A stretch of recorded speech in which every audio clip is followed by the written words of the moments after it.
જય ગુરુદેવ. જય ગુરુદેવ બાપુ. જય ગુરુદેવ. હવે બાપુ બધા કહે છે, તમે કહો છો કે પોતે પોતાનું ભજન કરવું, હા, તો પોતે પોતાનું ભજન કઈ રીતે કરવું? બરાબર. સુરતથી વિજયભાઈ બોલો છો ને? હા સારું, ધ્યાનથી સાંભળજો. હા હા. વિજયભાઈ, એ વાત હું અનેક ઓડિયોમાં કરી ચૂક્યો છું કે પોતે પોતાનું ભજન કરો. બરાબર. તો હવે તમે કહ્યું પોતાનું ભજન કઈ રીતે કરવું. બરાબર. હવે અત્યારે શું છે કે જે કલાકારો ગાતા હોય છે એને લોકો ભજન કહે છે, અને જે સાંભળીને આવે એ પણ કહે કે અમે ભજનમાં ગયા હતા અને ભજન સાંભળીને આવ્યા. બરાબર. એમાં શું હોય છે કે ગાનારા ગાય, સાંભળનારા સાંભળે. બરાબર. પણ એ ભજન શું કહેવા માગે છે એને કોઈ સમજતું નથી. હવે ગાવાથી કે સાંભળવાથી કાંઈ નહીં થાય. બાહિર ભજન ગાવાથી કે બાહિર ભજન સાંભળવાથી કાંઈ થવાનું નથી. બરાબર. ઓલી કથા જેવી વાત થાય. હું જે ઘણી વાર કહું છું कि मतवादी ना माने सतवादी की बात, वक्ता कथा सुनाए श्रोता सुड़ घर जाए, ज्ञान ध्यान की खबर नहीं, कैसो जन्म गवाए. बराबर. एना जेवी ज वात छे आ. तो बाहिर भजन गावવું કે ભજન સાંભળવું એ ભજન નથી ભગત. એને સંત વાણી કહેવાય. સંત એટલે કે સાધુ સંતોના વાણી એટલે કે બોલેલા જે શબ્દો છે એને સમજવાના છે, સમજીને ગ્રહણ કરીને જીવનમાં ઉતારવાના છે કે આ ભજન શું કહેવા માગે છે. બરાબર. જેવી રીતે તમે સમજી લ્યો કે એક ભજન ગાયું કે 92 લાખ દુજે રાજા તારે માડવો, 9 લાખ હાથી ઝૂલે રાજા તારે આંગણે, 18 લાખ ઘોડાની ઘોડાયરું રાજા તારે આંગણે. હવે તો વિચારો રાજા ભરથરી. બરાબર. આ ભજન ગાયું. ભજન તો આખું છે, આ તો તમને એક લાઈન કહું છું કે 92 લાખ દૂજે રાજા તારે માળવો. તો 92 લાખ એટલે શું? હવે તો વિચારો રાજા ભરથરી. તો આ ભરથરીને કહેનારું કોણ છે? હે, આ ભરથરીને જતી અવધુ ગોરખ મહારાજ એને સમજાવતા હોય છે. બરાબર. ભરથરી અને ગોરખ મહારાજમાં બહુ જાજુ અંતર નથી. આ વાણીપૂર્વક આ જતી અવધુ ગોરખ સમજાવીને ગયેલા છે. જ્યારે રાજા ભરથરી પિંગલાના પ્રેમમાં મોહપાસમાં બંધાઈ ગયો તો. પિંગલા કોઈ સતી નહોતી, પિંગલા એક માયા હતી. કારણ કે માયા 4 યુગથી એની સાથે ચાલતી નહોતી. બરાબર. એ ભજન આવે છે ને, પહેલા યુગમાં, બીજા યુગમાં, ત્રીજા યુગમાં, ચોથા યુગમાં, એમ તો એનો હાલી મારી 7 રાણી પિંગળા. તો માયા હોય ને, એ આત્માની સાથે કદાપી ન ચાલી શકે, સુરતા ચાલી શકે, બરાબર.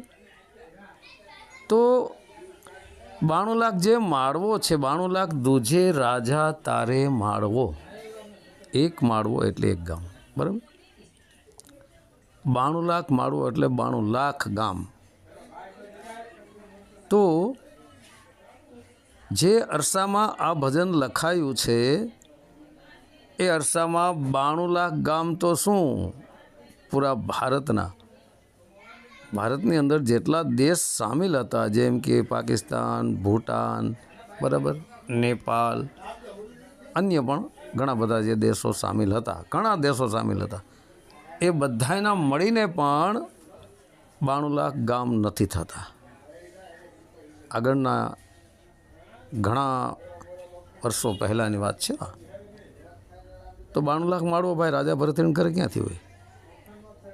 92 લાખ માળવાનો અર્થ છે 92 લાખ દૂજે રાજા તારે માળવો, બરાબર.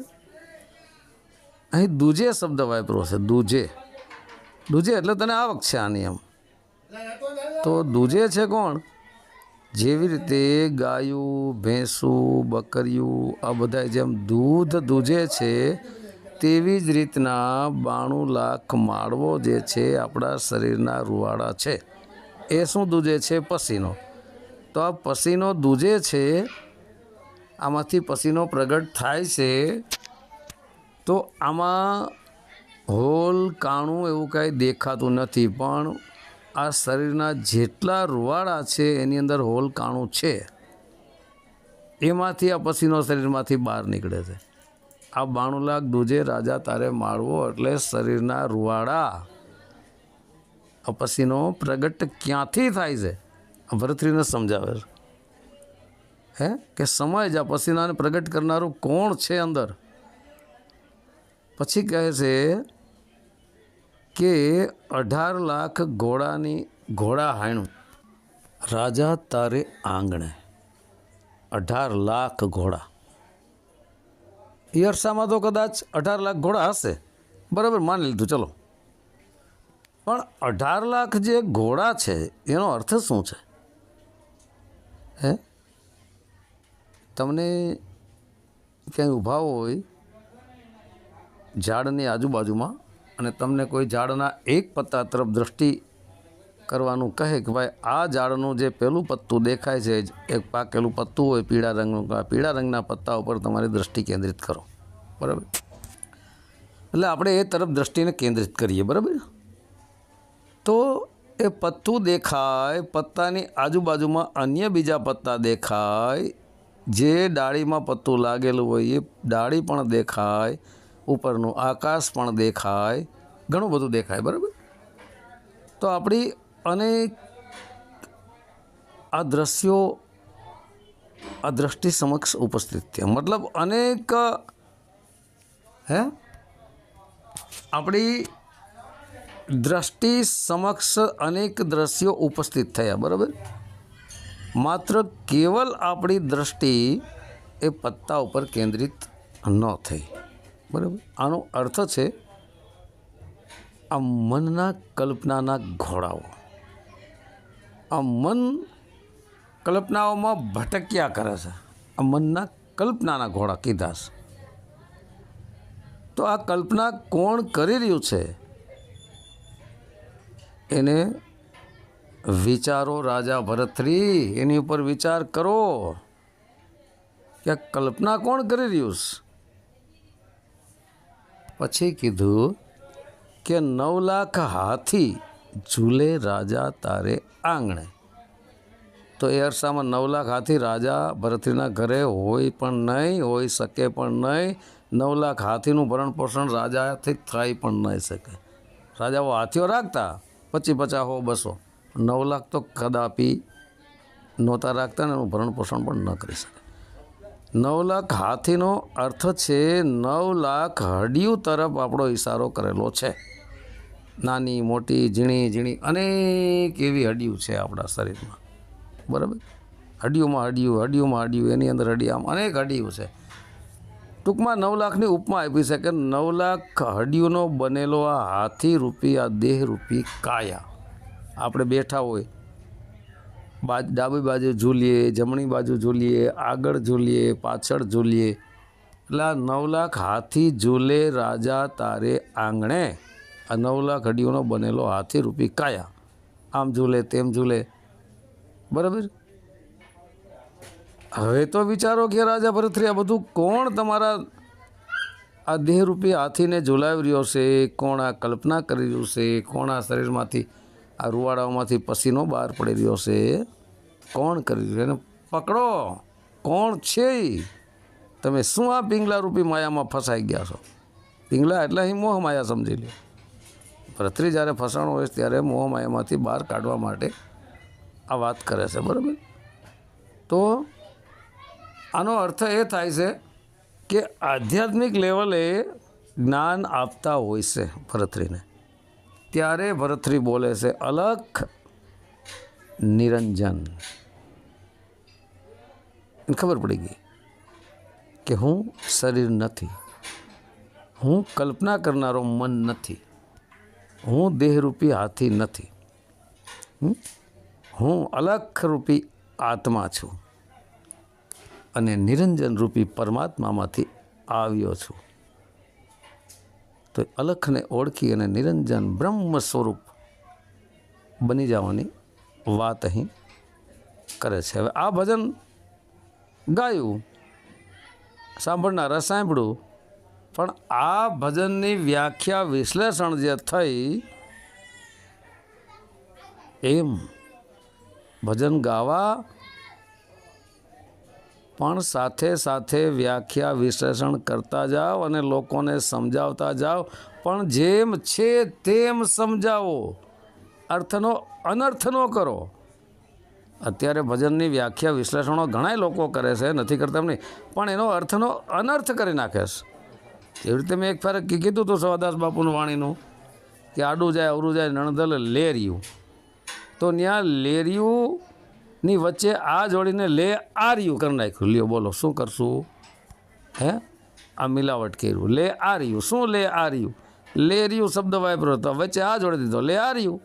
એમ અર્થનો અનર્થ કરે છે અને લોકોને ખોટી દિશામાં દોરે છે, બરાબર. જેવી રીતે આપણે શર્ટના બટન ફિટ કરીએ, મેં પહેલાંય કીધેલું છે કે એક પહેલું જ બટન નીચેનું જે આપણે શર્ટનું ઊંધું દેવાઈ ગયું તો થેટ ઉપર સુધી બધા ઉલટા જ બટન લાગે. એવી રીતના એક મેસેજ ખોટો જાય એટલે આખી વાણીનો, આખા જ્ઞાનનો, આખા સત્સંગનો બધો મેસેજ ખોટો જાય અને લોકો ખોટો પકડી લે, બરાબર. કેવી રીતે અર્થના અનર્થ કરે છે જોયું ને? લેરિયુંની જગ્યાએ લે આર્યું કરી નાખ્યું. મિલાવટ આવી તો અનેક વાણીઓમાં મિલાવટ છે. હે, ઘરનું ફિટ કરી દઈએ. એક બીજી વાણી ઘણા વાળાવાળા પંથાપંથીવાળા મૂર્ખ લોકો આ બોલે છે, ઘરની ફિટ કરેલી વાણી, મનમુખી વાણી, બનાવટી વાણી. કઈ વાણી ખબર? કહે છે વાણી થકે વેદ થકે થકે શેષ મહેશ, જहाँ ગીતા કો ગમ નહીં વहाँ મેરે સદગુરુ કો ઉપદેશ. આવી એક મન ઘડત વાણી બનાવી છે, કાલ્પનિક, મનમુખી. આનો અર્થ શું છે ખબર?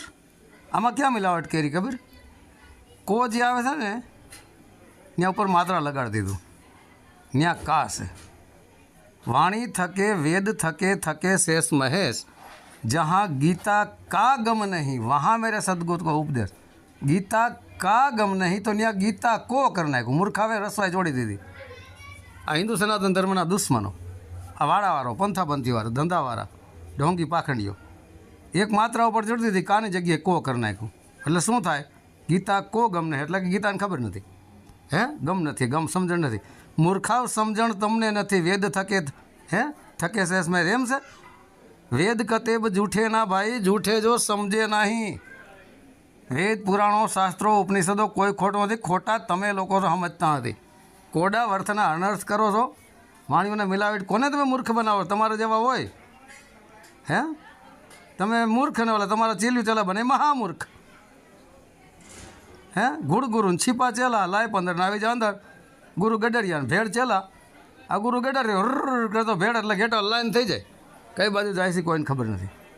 વાણી થકે મતલબ વાણી ત્યાં આત્મા પરમાત્મા સુધી પહોંચી નથી શકતી, સોહમ શબ્દ સુધી નથી પહોંચી શકતી. વાણી થકે મતલબ વાણી ત્યાં પહોંચી નથી શકતી, બરાબર. વાણી થકે વેદ થકે, સામવેદ, ઋગ્વેદ, યજુર્વેદ, અથર્વેદ 4 વેદ તેનો રસ્તો બતાવે છે, ક્લિયર રસ્તો બતાવે છે કે આ રીતે તમે જઈ શકો, પણ અમે સ્વયં ત્યાંનો આવી શકે. કારણ કે જ્યારે આત્મ સ્વરૂપને પ્રાપ્ત કરે ત્યારે વેદ તો છૂટી જવાના હશે, બરાબર. આ વાણી થકે વેદ થકે, વેદ રસ્તો બતાવે, થાયકા નથી, રસ્તો બતાવે છે, ખોટું કાંઈ નથી. વાણી થકે વેદ થકે, થકે શેષ મહેશ, થકે એટલે થાકી જાય, શેષ એટલે હું પહેલાં શેષનાગ તરફ ઇશારો કર્યો. કોડાવ અહીં શેષનો અર્થ છે, શેષનો અર્થ અર્ધુંય થાય, બચેલું થાય, શેષનો બીજો અર્થ નાગ પણ થાય. તો અહીં મનરૂપી નાગ ન પહોંચી શકે, મનને વાણી જ્યાં પહોંચે નહીં, હે વાણી થકે એટલે વાણી ન પોગે. શેષ અહીં નાગ તરફ, મનરૂપી નાગ તરફ ઇશારો છે કે મનરૂપી નાગ ત્યાં ન પહોંચે, મનને વાણી ત્યાં પહોંચે નહીં, બરાબર. થકે મહેશ, વાણી થકે વેદ થકે, થકે શેષ મહેશ. મહેશ એટલે અહીં તમો ગુણ તરફ ઇશારો કરેલો છે કે તમો ગુણ ત્યાં સુધી ન પહોંચી શકે, રજોગુણે ન પહોંચી શકે, સત્વગુણના મારફતે તમે ઉપરથી પછી સત્વગુણે છૂટી જાય, ગુણાતીત થઈ જાય. જहाँ ગીતા કો ગમ નહીં, ગીતા કો ગમ નહીં નહીં, કોડાવ ગીતા કા ગમ નહીં. મતલબ ગીતા જ્ઞાનનું તમને જ્ઞાન નથી, ગીતા કા ગમ નહીં મતલબ ગીતાની સમજણ નથી, ગમ નથી, ગીતા કા ગમ નહીં. એટલે જેને ગીતા કા ગમ નહીં મતલબ જેને ગીતાનો ગમ નથી ને એવાનું કામ નથી. બાકી ગીતા ટોપ લેવલનું જ્ઞાન છે, ગીતા જ્ઞાન જ આખા ભારતભર વિશ્વભરમાં હાલી રહ્યું છે. ગીતા જ્ઞાન સર્વોત્તમ જ્ઞાન છે, ઉચ્ચ લેવલનું જ્ઞાન છે, પૂર્ણ પુરુષોત્તમ કૃષ્ણ ભગવાનનું આપેલું જ્ઞાન છે. એ જ સ્વયં પરમાત્માનું સ્વરૂપ છે, પરમાત્માનો અંશ ભગવાન કૃષ્ણ જ આવેલા છે, એ જ ગોડ મેસેન્જર છે, હે એ જ ફરિશ્તા છે સાચા, જગતને તારવા માટે આવ્યા હતા, અધર્મનો નાશ કરીને ધર્મની સ્થાપના કરી હતી. એક ગુણે કૃષ્ણનો કોડાવની અંદર ન હોય અને કૃષ્ણને બોલેલી ગીતા ઉતારવામાં મથે બોલો, ઉતારી પાડો. મતલબ શું થયું? સનાતન ધર્મના વિરોધી દુશ્મન વર્ગજો મિત્રો આવા ઢોંગી પાખંડીઓને, જે હિન્દુ હોય ને સાચું કહું સત્ય બતાવવા ઢોંગી પાખંડીના ચેલા ચેલીઓ ચપાટા ન બનતા. અહીં ગીતા કો ગમ નહીં કરી નાખ્યું, ઉપર માત્રા જોડી દીધી, કની કા લખ્યું છે ત્યાં ઉપર કાનો જોડી દીધો, ગીતા કો ગમ નહીં.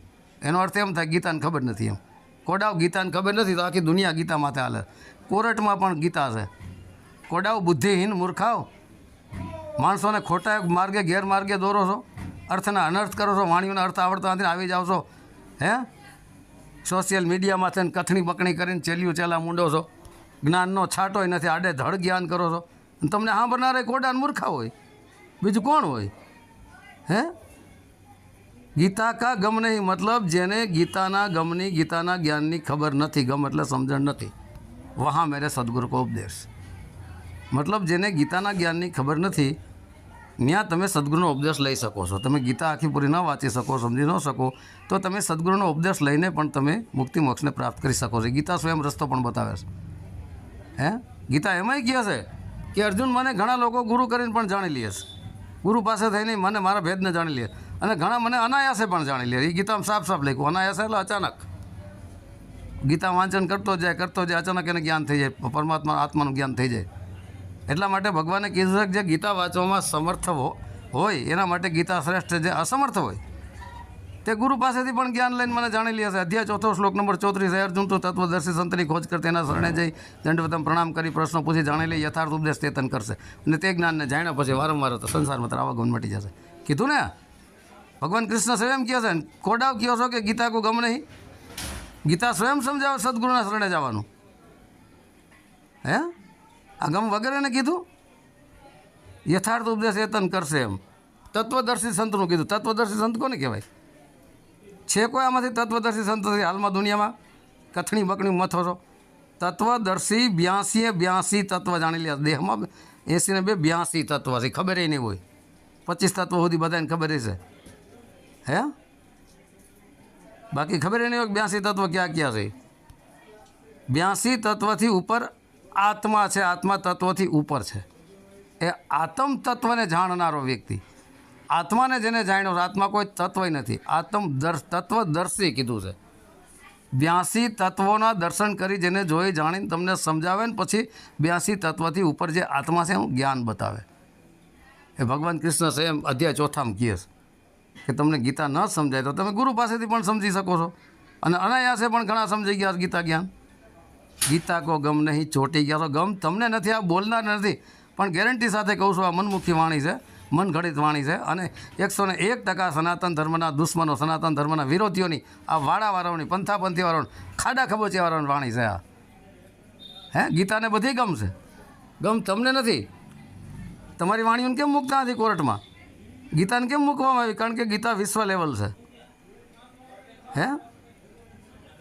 અર્થના અનર્થ કરે છે મનમુખી વાણીઓ જોડીને. કીધું એમ કે એક બટન ઊંધું દેવાનું એટલે બધું ઊંધું જ જાય. એક મેસેજ, એક કાના માત્રમાંય ફરક પડે એટલે આખો સંદેશ, આખો મેસેજ, આખું જ્ઞાન એનું ખોટું સાબિત થઈ જાય. પાયાહીન જ્ઞાન છે આ, પાયાવાળું જ્ઞાન ન હોય, મન ઘડિત જ્ઞાન છે, મનમુખી જ્ઞાન છે. આત્મમુખી કે સંતમુખી ન કહેવાય આને. આવા જ બધા ઢોંગી પાખંડીઓ છે. હવે અહીં એક વાણી રજૂ કરું છું, બરાબર? સંત મનોહર ઉર્ફે સચ્ચિદાનંદ જેને કહેવાય છે, એ શું કહે સાંભળો. કહે છે જગત मतलब जगपति भजन की नंगी तलवार, जगपति भजन की नंगी तलवार. जगपति કોણ છે? જગત કોને બનાવ્યું છે? આત્મા દ્વારા જ બનાવવામાં આવ્યું છે ને. આત્મામાં સુરતા દ્વારા આ દુનિયાની રચના કરી છે. તો આ જગપતિ એ આત્મા છે. અને કરતા ધરતા, કરતા હોવા છતાં અકર્તા, અકર્તા હોવા છતાં કરતા, પરમપિતા પરમાત્મા એ બધાયથી ઉપર છે, બરાબર? તો અહીં જગપતિ ભજન કી નંગી તલવાર મતલબ આત્માના ભજનની નંગી તલવાર, ઉઘાડી તલવાર છે, જ્ઞાનરૂપી તલવાર ઉઘાડી છે. આ ચોખ્ખો હિસાબ. શું કીધું પછી? જેમ છે એમ જ. સતગુરુ સે લહી ખૂબ ચલાવત કાટત પાપ અપાર. જો અહીંયા સદગુરુ છે, દેહધારી સદગુરુ. સાચા દેહધારી સદગુરુ મળે તો જ એ જગપતિ જે આત્મા છે તેની સાથે તમારી સુરતાને કેમ જોઈન્ટ કરવીને નંગી તલવાર, ઉઘાડી તલવારનું તમને જ્ઞાન આપે. સાચા દેહધારી ગુરુ મળે ને તો ઢોંગી પાખંડિત કાંઈ ન થાય. સદગુરુ છે લહી ખૂબ ચલાવત. આ સદગુરુ પાસેથી લહી મતલબ લઈને ખૂબ ચલાવત, અજ્ઞાનરૂપી તલવાર.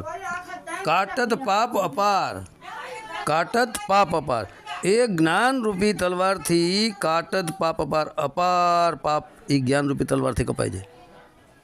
काम क्रोध कपट चोर न ठहरत देखत उनकी धार. काम, कामाग्नि विषय वासना रूपी कामाग्नि. क्रोध, क्रोध पण न्या नो टके. कपट, छल कपट पण न्या नथी. चोर न ठहरत. आ काम क्रोध कपट चोर न्या न उभा रहीए ने ज्यां चार चोर उभा होय ने એને જ્ઞાનની લંગી તલવારની ખબર જ નથી પડી. देखत उनकी धार. ये काम क्रोध लोभ मद मोह शब्द स्पर्श रूप रस गंध छल कपट ईर्ष्या तारी मारी होम में वाद विवाद खेत खोदनी. हिंदू मुस्लिम सिख ईसाई यहूदी ख्रिस्ती पारसी जो रशियन से बोध लिंगायत है मध्य नाती जाति धर्मा धर्मी पंथा पंथी टोटल उड़ी जाए अज्ञान रूपी तलवार पाहे. ने आवा एक चोर उभा न रहीए. देखत उनकी धार, ज्ञान की धार जो है ने बधाए कपाई जाए. एक न उभा रहीए. लालच लोभ ठग ने न आवत पास डरत बेसुमार. લાલચ હોય, લોભ હોય એ પછી તમને ઠગવા ન આવી શકે. તમારી પાસે પાસ ડરત બેસુમાર. તમારી પાસે આવતા હોય ડરત બેસુમાર. હદ બારના બી ભાગી જાય ડરે. જ્ઞાન રૂપ ચમકાટ સે કાટે અજ્ઞાન કો અંધકાર. જ્ઞાન રૂપ આત્મજ્ઞાનનું રૂપ જેને જાણી જાય ને, ચમકાટ, એનો ચડકડાટ થાય, જ્યોતિ દેખાય ને, એ આત્મજ્ઞાન રૂપી જ્યોતિથી સે કાટે અજ્ઞાન કો અંધકારની અંધકાર ખતમ થઈ જાય. આત્મજ્ઞાન જ્યારે પ્રગટ થઈ જાય ને ત્યારે બધું ખતમ થઈ જાય. જબ મેં થા તબ હરી નહીં, અબ હરી મેં નાહી. મિટ ગયા અંધિયારા દીપક દેખ્યા માહી. મિટ ગયા અંધિયારા. અંધારું ક્યારે માટે? દીપક દેખ્યા માહી. જ્યારે આત્મ દર્શન થાય ને ત્યારે ત્યાં અજ્ઞાની ન ટકી શકે. મિટ ગયા અંધિયારા દીપક દેખ્યા માહી. જબ મેં થા તબ હરી નહીં. આ તો મેં હું, મારું જ્ઞાન એને હજી ખબર જ નથી. સચ્ચિદાનંદ બ્રહ્મમય હોકર ઉતરત હે ભાવ પાર. અહીં સચ્ચિદાનંદ સ્વામી કહે છે કે બ્રહ્મમય હોકર, બ્રહ્મ એ પરમાત્મા છે, આત્મા એ આપણા દેહમાં છે ને. બ્રહ્મ સર્વવ્યાપક. બ્રહ્મમય હોકર ઉતરત હે ભવપાર. બ્રહ્મમયની અંદર જવું પડે. બ્રહ્મમય હોકર મતલબ બ્રહ્મની અંદર સમાવવું પડે. સચ્ચિત આનંદ. સત એ આત્મા છે, ચિત્ત એ સુરતા છે એની, અને આનંદ એ પરમાત્મા છે. આત્માની ચિત્તરૂપી સુરતા આનંદ સ્વરૂપી પરમાત્માને પ્રાપ્ત કરી લઈએ. આ છે 5મું પદ. જાગ્રત, સ્વપ્ન, તુરિયા અને સુષુપ્તિ. જાગ્રત અવસ્થા, સ્વપ્ન અવસ્થા, તુરિયા અવસ્થા, અને એની ઉપર ચોથું પદ તુરિયા છો આત્મ પદ, ને તુરિયાતીત એ પરમાત્મ પદ છે. એ 5મું પદ છે. ચોથું પદ અવિનાશીથી ઉપર 5મું પદ છે તુરિયાતીત. એ જ બ્રહ્મરૂપી આત્મા છે. હે, બ્રહ્મરૂપી શુદ્ધ બ્રહ્મરૂપી આત્મા હો, વિષય વાસનામાં રહેલો આત્મા નહીં. ત્યારે હોકર ઉતરત હે ભવ પાર. આમ ક્લિયર ખુલાસો થવો પડે. એક પણ વાણી કે એક પણ કાના માત્રે આગા પાછો ન થવો પડે તો સાચું જ્ઞાન. ઘરનું ભેળવીને ચોંટી ગયા છો, દુનિયાને ઉલું બનાવો છો. આવનારા પાછા ચીબરી હોય, ઉલું એટલે ગુડ, એને રાતે દેખાય નહીં અજ્ઞાનમાં, અને ચીબરી એટલે એ રાતે દેખાય નહીં ઘોડ ગુરુને છીપા ચેલા છીપાયેલા ચીબરી. દિવસે નહીં પગદંડા અગમ પાકે પણ ગમ નહીં, નરને આપ વખાણે અખંડા. અગમ અગોચર આત્મા પરમાત્મા વાતો કરે છે પણ ગમ નહીં નરને, સ્વયંને જ એની સમજણ નથી. ઢોંગ છે, પાખંડ છે. હવે ભગત તમારી વાત ઉપર આવીએ. કોઈ ગમે એવું તમને ભજન પકડાવે, હે, નખથી શિખા સુધી, મૂલાધાર ચક્રમાં ધ્યાન ધરાવે, જળકમલમાં, મણિપુર કમલમાં, અનાહતમાં, આજ્ઞા ચક્રમ જે આપણે ચાંદલો કરીએ ત્યાં કે 10મા દ્વારમાં, ગમે ત્યાં શરીરમાં ધ્યાન ધરાવે ને, આ દેહી ધ્યાન છે, આ વિદેહી ધ્યાન ન કહેવાય. આ શરીરનું ધ્યાન છે. શરીર જ માયા છે, કાયા જ માયા છે. આ માયાનું ધ્યાન છે. કોઈ દિવસ માયામાં ધ્યાન ધરીને તમે મુક્તિ મોક્ષને પ્રાપ્ત ન. ઉલટાના પાગલ થઈ જાઓ. કેટલાય પાગલ થઈ ગયા શરીરોમાં ધ્યાન ધરે નહીં. ઘણા ત્રિકુટીમાં ધ્યાન ધરતા ગાંડા થઈ ગયા. કેટલા 10મા દ્વારમાં ધ્યાન ધરે ગાંડા થઈ ગયા. ત્રિકુટીમાં ધ્યાન ધરવા તો કેટલાયના બ્લડ પ્રેશર લો ને હાઈ બીપી થવા માંડ્યા, ચક્કર આવી જાય ને પડી જાય ને. શરીરમાં ધ્યાન ધરશો ને પાગલ જેવા થઈ જાઓ. ક્યાંય ના નહીં રહ્યો, પછી નહીં સંસારના રહ્યો ને ભક્તિના રહ્યો. બરાબર, ક્યાંય ના નહીં રહ્યો. આ તટસ્થ ભાષામાં બોલું છું. તટસ્થ, મીઠી નહીં કડવી નહીં, તટસ્થ મધ્યમ. એવું ન મત ક્રોધાવેશમાં બોલું છું. તટસ્થ ભાષામાં બોલું છું, આંખું ઉઘાડવા માટે. બરાબર. તો દેહમાં ક્યાંય ધ્યાન નથી ધરાતું. દેહમાં શું ધ્યાન ધરે? હા, ઓલા આપણે રવિદાસ બાપા તો એમ કહે છે કે ઓહમ સોહમ કે ઉપરે બારું ગલે બારા. એને તો 12 આંગળ બારું કહી દીધું છે. વિદેહી ધ્યાન બતાવી દીધું છે. હે, દેહના ગુરુ પૂછડા પકડીને દોડવા માંડ્યા. દેહના શરીરનું ધ્યાન ધરો છો, ગુરુનું ધ્યાન ધરો છો. દેહી કો જો ગુરુ કહેવો તો ધુંધર જ્ઞાન 4 દાગ મેં આવે નહીં, વાંકો સદગુરુ જાન. 4 દાગથી ન્યારો જે સદગુરુ છે ને જાણો ઓળખોસ. ફાલતુની કથણી બકણી કરવા બેસી જાઓ છો. આમને આમ દુનિયાની પથારી ફેરવી નાખી ઊંધે માર્ગે જોડીને.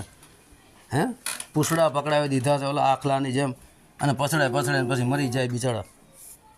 ક્યાંયના નથી રહેતા ધોબીકા કૂતાના ઘરકાના ઘાટકા.